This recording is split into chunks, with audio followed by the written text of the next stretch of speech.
And this right here is another area that often gets overlooked. I think we all fantasize about those scenarios in which we can get some of these high effort, low value tasks off our agents' plates, where we can start to do things that technology works really well, that we forget about that next step, which is, well, what's going to actually happen to our agents?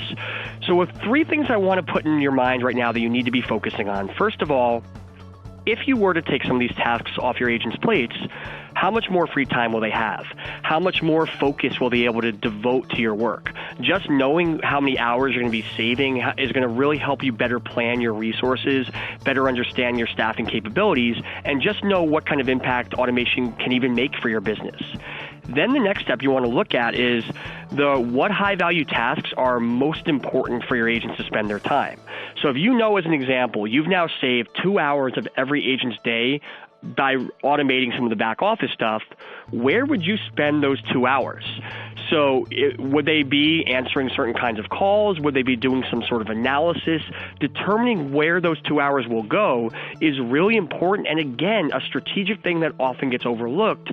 People just assume that suddenly we've automated all the boring work, or agents are going to be more productive, but they haven't really planned for that productivity. They're not putting agents where they need to be, so they're not capitalizing on that opportunity. The last part here is starting to rethink the scheduling and metrics to account for new agent workflow.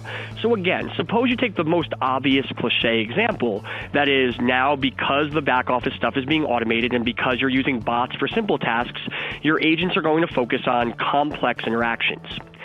If they now have more time to focus on these personal, unique, complicated calls, shouldn't you rethink the way you measure those calls? Maybe you're going to start to look for more customer satisfaction, higher accuracy and quality, longer calls to really resolve issues. Whatever it may be, the point is you want to know how their shift in workflow is going to change the way you measure performance. Now, there's a few things to remember here. First and foremost, we're talking about complex calls, right? We're taking for granted that agents are ready for that. You all know in your call centers that's not necessarily the case. We've trained so many agents to handle very simple matters and get people off the phones very quickly that they're not necessarily ready to have these in-depth conversations. And so you really want to make sure that they're getting comfortable not only with the workflow, but with the skills they need to perform there.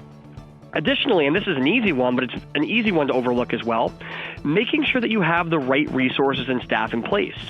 If you are going to start to, as an example, because now you have all this extra time, create a customer retention unit where you have agents who are devoted to retaining customers, you first of all physically need to make sure that you have the agents who are there to do it, and then you have to make sure that you have the right skilled agents in place.